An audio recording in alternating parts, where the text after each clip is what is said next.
So you're at a party in the middle of eating, right? Maybe a candy apple. Someone walks up to you, introduces themselves.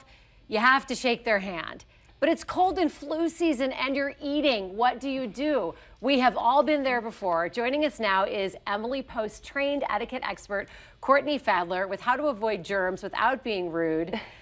Courtney, is it ever okay to not shake a hand? Because, man, it's tough, especially if you just saw the person cough into their hand. Yeah, exactly. That's the worst, and we've all been there. We've all been there. In fact, sometimes it's actually been us who have done it. So I'm so glad you asked this question because it's the #1 question I'm getting right now. Do I have to shake that hand?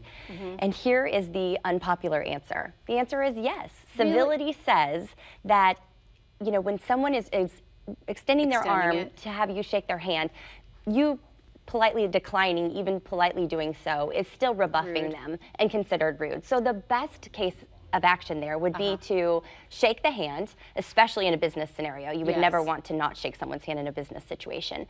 And then go ahead and maybe keep that hand yourself and go straight to the restroom and wash your hands or use that hand sanitizer as soon as you get a quick moment. But don't refuse the handshake. It's better. It would be even better if the person said, maybe you could preempt it if you're sick, say, I'd shake your hand, but I have a cold. Can you say that to someone, or should you still shake it even if you're the one that's sick? I think even mentioning the fact that you have a cold kind of goes back to the fact that maybe you shouldn't even be in that situation in the first place. Oh, that's right. And so, although I know it's trying to be polite, the best thing to do is to shake the hand. And then either burn your hand or go wash it. When you brought up Sani gel.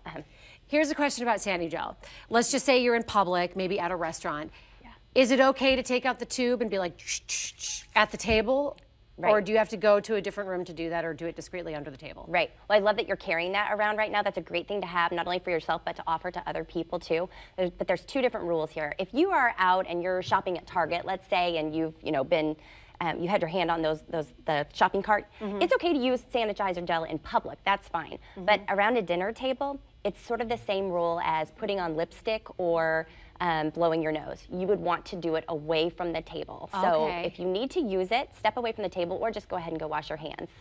Here's a question. You have a noticeable cold. So everyone around you can see you have a cold. Yes. And you can't put it off on allergies. Are you at some point obligated to stay home or else you look rude?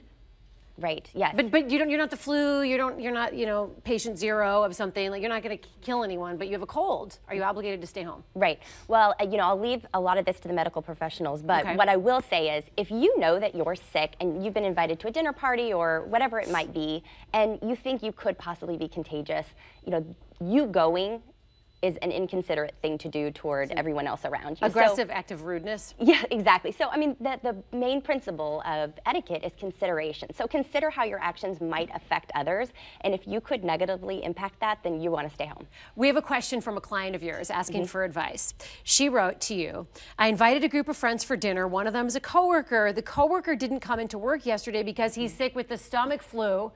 He's back today, and now says he can't wait to come to my dinner party tomorrow. Right. I think he's still contagious. I can't uninvite him, or can I? Can she uninvite him? He's like, I'm fine. I can't wait for your dinner. And she's like, what?